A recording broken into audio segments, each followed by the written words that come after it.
जब आदमी का सपना टूट जाता है ना, तो आदमी ख़त्म हो जाता है। इसी तरह की ज़बरदस्त डायलॉग डिलीवरी और अपनी एक्टिंग के लिए मशहूर इरफ़ान खान नहीं रहे। आज मैं उनके बारे में आपको कुछ दिलचस्प बातें बताना चाहूँगा। जिस बॉलीवुड पर हमेशा ये आरोप लगते रहे हैं कि यहाँ पर केवल फ़िल्म स्टार के बच्चे ही कुछ कर सकते हैं, नेपोटिज़्म जिसको बोला जाता है, उसके आरोप लगते रहे हैं। ऐसे बॉलीवुड में अपनी एक अलग पहचान बनाना, ये सिर्फ़ कोई कर सकता है तो वो इरफ़ान खान ही कर सकते हैं। उनका जन्म 1967 में राजस्थान के टोंक ज़िले में हुआ था। बहुत ही मध्यम वर्गीय लोअर मिडिल क्लास का परिवार इनका रहा।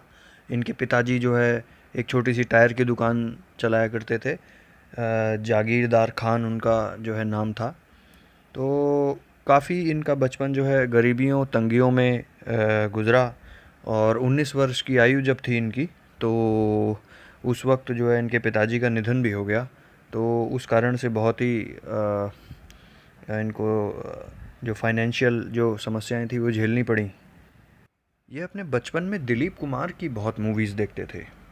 तो दिलीप कुमार की मूवीज़ देखते देखते इनके मन में ख्याल आया कि यार ये तो एक्टिंग जो है यही मेरा फील्ड है, मुझे यही करना है।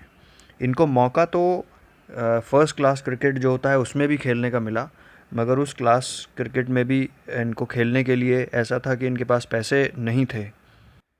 बचपन इनका बहुत गरीबी में गुज़रा। और एक मूवी आई थी, आपको याद हो, जुरासिक पार्क एक मूवी आई थी। तो ये बताते हैं एक इंटरव्यू में कि उसको भी देखने के लिए इनके पास में पैसे नहीं थे। फिर बाद में आप सब लोगों को पता ही होगा कि जुरासिक पार्क का जो बाद में एक वर्ज़न आया जुरासिक वर्ल्ड, उसमें इन्होंने पार्क के ओनर का काम किया है। 2015 में आई थी जुरासिक वर्ल्ड करके, तो उसमें पार्क के ओनर का काम किया है।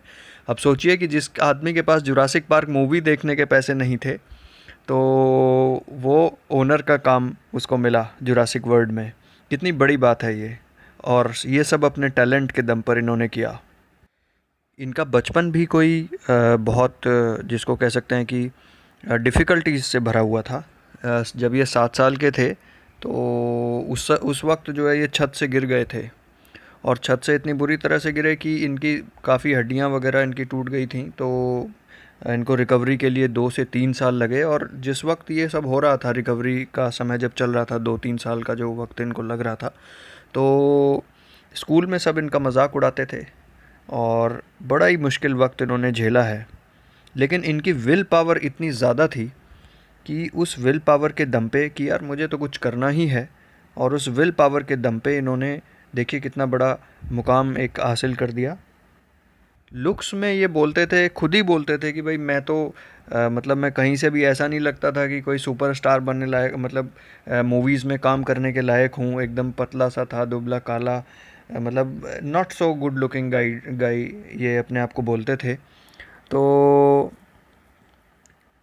कई रिजेक्शंस इनको झेलने पड़े। कई जगह जब जाते थे तो डायरेक्टर इनको बुला लेता था कि भाई कल आ जाना 11 बजे 12 बजे, और जो है डर भूल ही जाता था कि भाई तुमको बुलाया था। बहुत साधारण सा चेहरा था, एकदम से याद ना रहने वाला चेहरा।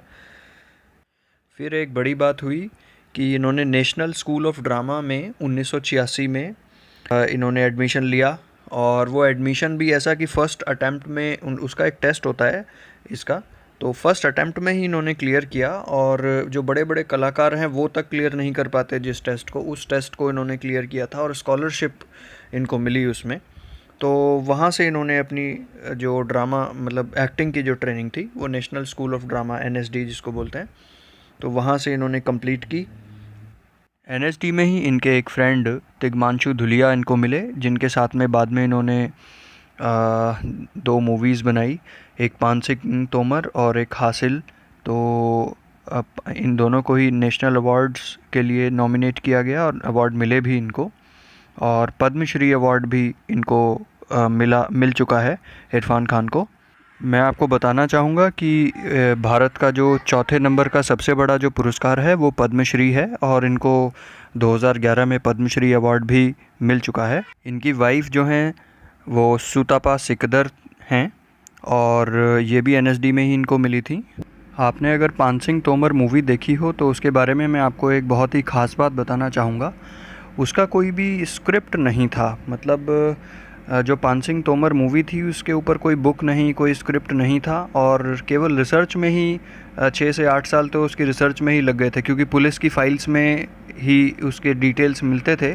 तो वो सारे डिटेल्स इकट्ठा किए गए और फिर वहाँ से इन्होंने पूरा डिटेल निकाल के फिर पान सिंह तोमर जो है ये मूवी बनाई गई थी। इनकी जो एक और मूवी है ये हिंदी मीडियम, ये हाईएस्ट ग्रॉसिंग हिंदी रिलीज़ है और 2017 में बहुत सारे अवार्ड इसको मिले थे और including film fair award for the best actor, ये भी इरफान खान को ही मिला। 2018 में जब ये एक मूवी की शूटिंग कर रहे थे तब इनको ऐसा पता चला, मूवी की शूटिंग ख़त्म होने के बाद में इनको पता चला कि इनको न्यूरो एंडोक्राइन ट्यूमर है। तो ये बड़ा ही ख़तरनाक टाइप का एक ट्यूमर इनको था। तो लंदन में इनका इलाज भी चल रहा था जिसके लिए, तो फिर बाकी उसके बाद में तबीयत उतनी ठीक नहीं रही और उसके बाद में इनका देहांत हो गया आज। और शख्सियत देखिए इनकी कि नरेंद्र मोदी जो भारत के प्रधानमंत्री हैं उन्होंने भी इनके दुखद निधन पर अपनी संवेदनाएं प्रकट की हैं।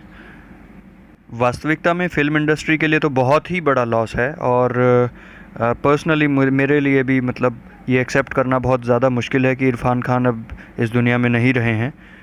हमारी बस यही दुआ है कि वो जहाँ पर भी हों उनकी आत्मा को शांति मिले और वो मरकर भी हमेशा हमेशा के लिए अमर हो गए हैं।